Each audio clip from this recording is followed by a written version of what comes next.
हरिः ओम।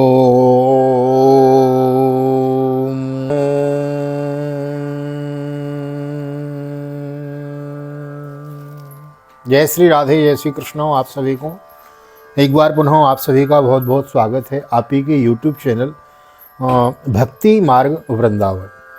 तो हृदय से आप सभी का बहुत बहुत स्वागत करता हूं और ले चलता हूं आज की पावन कथा प्रसंग में। श्रीमद् भागवत की बृहद कथा, बृहद भागवत श्रवण कर रहे हैं। मूल पाठ, मूल भागवत यथारूप लेकर चला हुआ हूँ। प्रथम खंड का विश्राम हुआ, द्वितीय खंड का आज आरंभ है। नवम स्कंद में हम एंटर करेंगे। नवम स्कंद के प्रथम अध्याय में आज हम प्रवेश करेंगे। बड़ी सुंदर महाराज वैवस्वत मनु के पुत्र राजा शुद्धम्न की कथा श्रवण करेंगे। उससे आगे बड़ी सुंदर सूर्य वंश के राजाओं की कथा, फिर राम अवतार की कथा हम श्रवण करेंगे। तो आइए, एक निवेदन करना जरूर चाहूँगा, नहीं आए हैं चैनल पे तो चैनल को सब्सक्राइब कर लें, बेल आइकन को भी प्रेस कर दें। और ले चलता हूँ आज की पावन कथा प्रसंग में। सर्वप्रथम करेंगे गोविंद नाम संकीर्तन। श्री कृष्ण गोविंद हरे मुरारी, हे नाथ नारायण वासुदेव। श्री कृष्ण गोविंद हरे मुरारी, हे नाथ नारायण वासुदेव। हे नाथ नारायण वासुदेव, हे नाथ नारायण वासुदेव। श्री कृष्ण गोविंद हरे मुरारी, हे नाथ नारायण वासुदेव। नारायणं नमस्कृत्यं नरं चैव नरोत्तमं देवीं सरस्वतीं व्यासं ततो जयमुदीरयेत्। कृष्णाय वासुदेवाय हरये परमात्मने प्रणतक्लेशनाशाय गोविन्दाय नमो नमः। ओम नमो भगवते वासुदेवाय। श्रीमद्भागवत महापुराणं नवम स्कन्धः प्रथमोऽध्यायः। राजोवाच मनवन्तराणि शर्वाणि त्यक्तोक्तानि सुतानि मे, वीर्यानन्तवीर्यस्य हरिस्तत्र कृतानि च। योऽसो सत्यव्रतो नाम राजर्षि द्रविणेश्वर, ज्ञानं योतीतकल्पान्ते लेभे पुरुषसेवयो। स वै विवस्वतः पुत्रो मनुराशीरिति श्रुतं, त्वत्तस्तस्य सुताश्चोक्ता इक्ष्वाकु प्रमुखान्नपम्। राजा परीक्षित ने पूछा, भगवान आपने शव मनवंतरों और उनमें अनंत शक्तिशाली भगवान के द्वारा किए हुए ऐश्वर्य पूर्ण चरित्रों का वर्णन किया और मैंने उनका श्रवण भी किया। आपने कहा कि पिछले कल्प में, कल्प के अंत में द्रविण देश के स्वामी राजर्षि सत्यव्रत ने भगवान की सेवा से ज्ञान प्राप्त किया और वही इस कल्प में वैवस्वत मनु हुए। आपने उनके इक्ष्वाकु आदि नृपति पुत्रों का भी वर्णन किया है। तेषां वंशं पृथक् ब्रह्मन् वंश्यानुचरितानि च, कीर्तयस्व महाभागा नित्यं तुत्रुषतामिनो। ये भूता ये भविष्याश्च भवन्त्यद्य तदनाश्रये, तेषां न पुण्यकीर्तीनां सर्वेषां वद विक्रमान् ब्रह्मन्।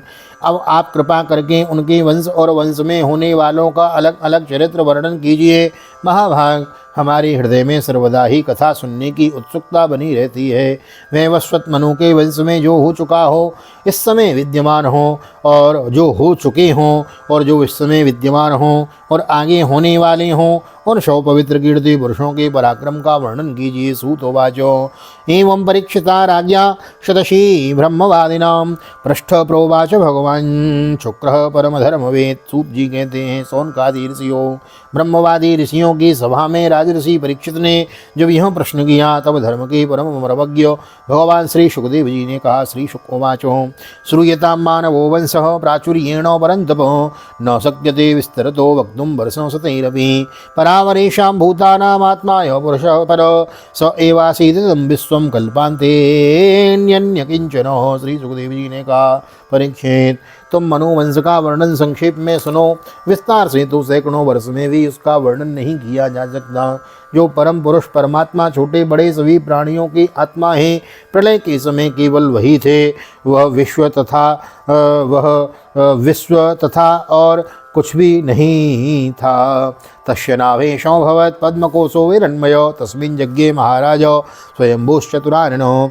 मरीचिर्मनसस्तस्य यज्ञे तस्यापि कश्यपो, दाक्षायण्यां ततोदित्यां बिभस्वानवतस्तुतो।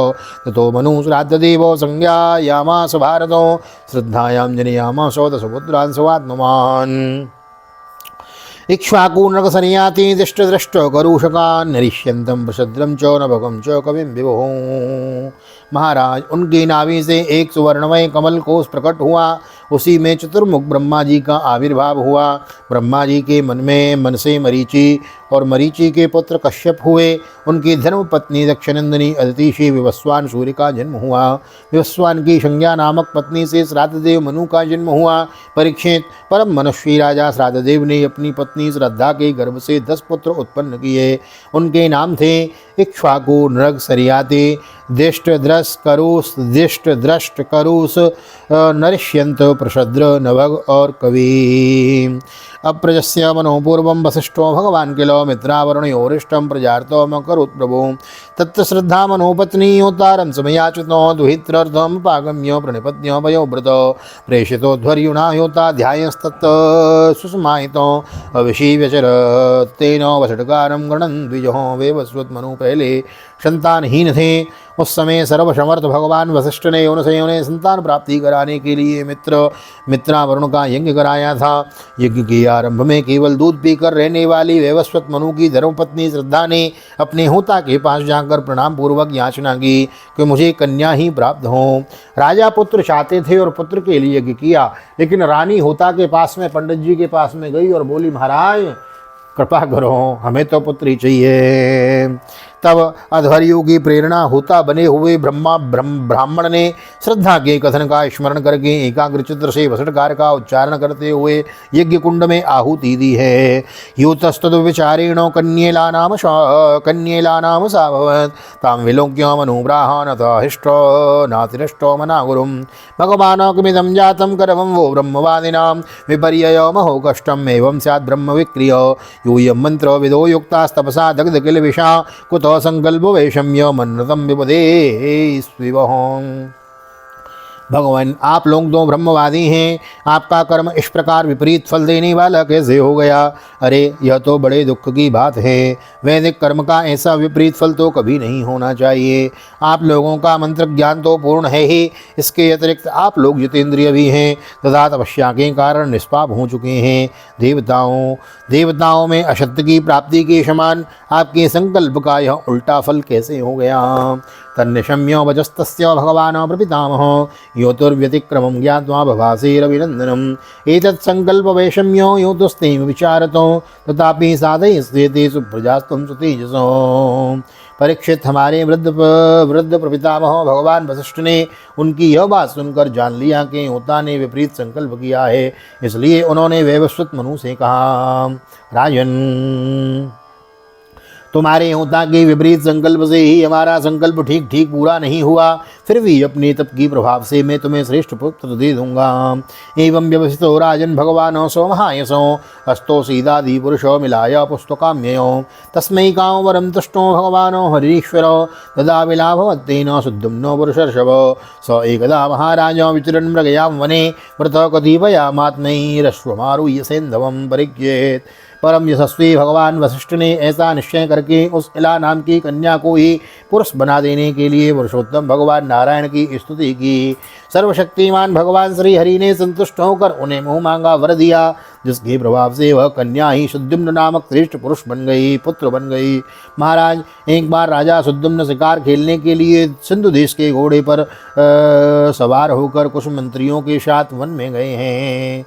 स एकदा महाराजा विचरन् मृगयां वने व्रतः कतिपयामात्तेरश्वमारुह्य सैन्धवं प्रग्रह्य रुचिरं चापं सराश्व परमाद्भुतान् दंसितो नो मृगं वीरो जगामो दिशमुत्तरां स कुमारो वनं मेरो रथस्तात प्रविवेशः यत्रास्ते भगवान् शर्वो रममाणो स होमयो तस्मिन् प्रविष्टो एवासो सुद्युम्नो बलवीरः अपश्यतो स्त्रियमात्मानमस्वं च वडवां नृपो तथा तदनुगा सर्वे आत्मलिङ्गं विपर्ययं दृष्ट्वा विमनशो भुवन् वीक्ष्यमाणा परस्परं। वीर सुद्युम्न कवच पहनकर और हाथ में सुंदर धनुष एवं अत्यंत अद्भुत बाण लेकर हिरणों का पीछा करते हुए उत्तर दिशा में बहुत आगे बढ़ गए। अंत में सुद्युम्न मेरू पर्वत की तलहटी के एक वन में चले गए। उस वन में भगवान शंकर पार्वती के साथ विहार करते रहते थे। उसमें प्रवेश करते ही वीरवर सुद्युम्न ने देखा कि मैं वहाँ स्त्री हो गया हूँ। महाराज, उस पर्वत पे ऐसा श्राप लगा हुआ था, इला नाम के पर्वत पे, कि वहाँ कोई पुरुष जाएगा तो वह स्त्री बन जाएगा, क्यों? क्योंकि वहाँ भगवान शिव और पार्वती रमण किया करते थे। एक बार देवता हास प्रयास करने लगे तो बस कह दिया माँ पार्वती ने, ऐसा इस स्थान को वर दे दो कि यहाँ कोई पुरुष का प्रवेश वर्जित है, पुरुष आ ही न सके, और पुरुष आवे तो आते ही वह स्त्री बन जावे। वही सुद्युम्न के साथ हुआ। सुद्युम्न ने देखा कि मैं स्त्री हो गया हूँ और घोड़ा घोड़ी हो गया। हाँ, घोड़ा भी घोड़ी हो गया, क्योंकि वहाँ तो उस भूमि को ऐसा श्राप लगा हुआ था ना, अश्व का अश्व भी अश्वी बन गया। तथा तदनुगो आसरमे आत्मलिंगो विपर्ययम् दृष्ट्वा विमर्शो भुवन वीक्षमाण परस्परम। परीक्षित, साथ ही उनके शव अनुचरों ने भी अपने को स्त्री रूप में देखा। सबके शव एक दूसरे का मुंह देखने लगे। उनका चित्त बहुत उदास हो गया। राजोवाचो कथमेवं गुणो देशो केन वा भगवन् कृतो प्रश्नमेनं समाचक्ष परम कौतूहलम हिनो। राजा परीक्षित ने पूछा, भगवन, उस भूखंड में ऐसा विचित्र गुण कैसे आ गया? किसने उसे ऐसा बना दिया था? आप कृपा कर हमारे इस प्रश्न का उत्तर दीजिए, क्योंकि हमें बड़ा कौतूहल हो रहा है। श्री सुखवाचो एकदा ग्रीशम द्रष्टुम रसयस्तत्र सुव्रता दिशो विवितमारा दिशो वितिमिराभास कुर्वन्तो सोपागमन। परीक्षित, एक दिन भगवान शंकर का दर्शन करने के लिए बड़े बड़े वृद्धारी ऋषि अपने तेज से दिशाओं का अंधकार मिटाते हुए उस वन में गए हैं। तान विलोक्याम्बिका देवी विवासा व्रीडिता मृजम भर्दूरंका समुद्दाय नीवी मास्वात पर्यदात ऋषियोपि तयोर्वीक्ष प्रसंगम रवमाणयो निवृद्धा प्रयोस्तस्मान् नरनारायणाश्रमम। उस समय अंबिका देवी वस्त्रहीन थी। ऋषियों को सहसा आया देख वे अत्यंत लज्जित हो गईं। झटपट उन्होंने भगवान शंकर की गोद से उठकर वस्त्र धारण कर लिया। ऋषियों ने भी देखा कि भगवान गौरी शंकर इस समय विहार कर रहे हैं, इसलिए वहाँ से लौटकर वे भगवान नर नारायण के आश्रम पर चले गए। तदिदं भगवानाहो प्रियायो प्रियकाम्यो स्थानं यो प्राविशेदे तत्सवेद्योषितभेवेदिति तद ऊर्ध्वं वनं तद वै पुरुषा वर्जयन्ति स चानूचर संयुक्तां विचचारो वनाद्वनम् अथ विचराद्वनम्। उसी समय भगवान शंकर ने अपनी प्रिया भगवती अंबिका को प्रसन्न करने के लिए कहा कि मेरे शिवा जो भी पुरुष इस स्थान में प्रवेश करेगा वह स्त्री हो जाएगा। परीक्षित, तभी से पुरुष उस स्थान में प्रवेश नहीं करते। अब सुद्युम्न स्त्री हो गए थे, इसलिए वे अपने स्त्री बने हुए अनुचरों के साथ एक वन से दूसरे वन में विचरने लगे हैं। तथतमाश्रमाभ्यासे अथ तमाश्रमाभ्यासे चरन्तीं प्रमदोत्तमां स्त्रीभिः परिवृतां वीक्ष्य चकमे भगवान मुद शापितं चकमे शुभ्रो सोमराज सुतं पतिं शौतस्याञ्जनयामास पुरूरवशमात्मजम्। एवं श्रीत्वमनुप्राप्तो सुद्युम्नो मानवो नृपो सस्मार स्वकुलाचार्यं वसिष्ठोमिति शुश्रुम। उसी समय शक्तिशाली बुद्ध ने देखा कि मेरे आश्रम के पास ही बहुत स्त्रियों से घिरी हुई एक सुंदरी स्त्री विचर रही है। उन्होंने इच्छा की कि यह मुझे प्राप्त हो जाए। उस सुंदरी स्त्री ने भी चंद्रकुमार बुद्ध को पति बनाना चाहा। इस पर बुद्ध ने उसके गर्भ से पुरुरवा नाम का पुत्र उत्पन्न किया है। इस समय मनुपुत्र राजा सुद्युम्न स्त्री हो गए। ऐसा सुनते ही उन्होंने उस अवस्था में अपने कुल पुरोहित वशिष्ठ जी का स्मरण किया है। स तस्यां दशां दृष्ट्वा कृपया वृषपीडितो सुद्युम्नस्याशयन् पुष्पम् उपाधावत् शंकरं तुष्ट तस्मै स भगवान् रसे प्रियमावहन् स्वां च वाचो मृतां कुर्वन् निधमाहो विशाम्पते मासं पुमान् समभविता मासं स्त्री तव गोत्रजो इत्थं व्यवस्थया कामं सुद्युम्नो वत मेदिनीं। सुद्युम्न की यह दशा देखकर वशिष्ठ जी के हृदय में कृपावश अत्यंत पीड़ा हुई। उन्होंने सुद्युम्न को पुत्र पुनः पुरुष बना देने के लिए भगवान शंकर की आराधना की। भगवान शंकर वशिष्ठ जी पर प्रसन्न हुए। परीक्षित, उन्होंने उनकी अभिलाषा पूर्ण करने के लिए अपनी वाणी को सत्य रखते हुए यह बात कही, वशिष्ठ, तुम्हारा यह यजमान 1 महीने तक पुरुष रहेगा और अगले 1 महीने फिर स्त्री रहेगा। इस व्यवस्था से सुद्युम्न इच्छानुसार पृथ्वी का पालन करेंगे। आचार्य अनुग्रहात् कामं लब्ध्वा पुष्पं व्यवस्थया पालयामास जगतिं नाभ्यनन्दन् स्मृतं प्रजो तस्योत्कलो गयो राजन् विमलाश्च सुतास्त्रयो दक्षिणपथ राजानो बहुर्धर्मवत्सला। इस प्रकार वशिष्ठ जी ने के अनुग्रह से व्यवस्था पूर्वक अविष्ट पुरुषत्व लाभ करके सुद्युम्न पृथ्वी का पालन करने लगे। परंतु प्रजा उनका अभिनंदन नहीं करती थी। उनके 3 पुत्र हुए, उत्कल, गय और विमल। परीक्षित, वे सब दक्षिणा पथ के राजा हुए, दक्षिणा पथ के राजा हुए। ततः परिणते काले प्रतिष्ठानपति प्रभो पुरोरवश उत्सृज्य गामपुत्राय गतो वनम। बहुत दिनों के बाद वृद्धावस्था आने पर प्रतिष्ठान नगरी के अधिपति शुद्युम्न ने अपने पुत्र पुरोरवा को राज्य दे दिया और स्वयं तपस्या करने के लिए वन की यात्रा करने के लिए चले गए हैं, वन में चले गए। श्रीमद्भागवते महापुराणे पारमहंस्यां संहितायां नवम स्कंदे ईलोपाख्यायने प्रथमोत्सव श्री बालकृष्ण चरणार्पणमस्तु। इलाव्रत खंड नाम है इस जगह का, जहाँ यह ऐसा श्राप उस जगह को भगवान शंकर ने दे रखा था। ओम कृष्णाय वासुदेवाय हरये परमात्मने प्रणतक्लेशनाशाय गोविंदाय नमो नमः। हरे कृष्णो कृष्ण कृष्णो हरे हरे, हरे राम राम राम हरे हरे। राधे कृष्ण कृष्ण कृष्ण राधे राधे, राधे श्याम श्याम श्याम राधे राधे। मूल राधा गोविंद भगवान की जय, श्री निम्बार्क भगवान की जय, श्री राधा सर्वेश्वर भगवान की जय, श्रीमद्भागवत महापुराण की जय, श्री वेदव्यास जी महाराज की जय, सुखदेव जी महाराज की जय, राजा परीक्षित जी महाराज की जय, राजा रामचंद्र भगवान की जय, श्री हनुमान जी महाराज की जय, गोवर्धन नाथ की जय, यमुने महारानी की जय, वृंदावन वाके बिहारी लाल की जय, गैया मैया की जय, तुलसी मैया की जय, अपने अपने माता पिता की जय, सदगुरुदेव भगवान की जय, आज के आनंद की जय। जय जय श्री राधे, जय जय श्री राधे, जय श्री राधे श्याम, जय जय राधे, जय जय श्याम, सबको मिले वृंदावन धाम। ऐसी प्रार्थना मेरी ठाकुर जी के चरणों में। यहाँ तक वीडियो बने हैं तो वीडियो को लाइक कर दीजिए, शेयर कर दीजिए, नए आए हैं तो चैनल को सब्सक्राइब कर लीजिए, बेल आइकन में भागवत भगवान की जय लिख दीजिए, जय श्री कृष्ण, जय श्री कृष्ण, जय श्री राधे लिख दीजिए कमेंट बॉक्स में। बड़ा अच्छा लगता है जब आप कमेंट करते हैं, मैं उनका रिप्लाई भी देता हूँ, हार्ट भी रिप्लाई करता हूँ। तो इसी प्रकार बने रहें चैनल में। और यदि आप यह वीडियो हमारे फेसबुक के पेज पे देख रहे हैं तो हमारे पेज को फॉलो कर लें। मिलते हैं अगली वीडियो में, तब तक के लिए सीधा वृंदावन से आप सभी को हृदय से प्यार भरी जय श्री राधे, जय श्री कृष्ण, हरि ओम।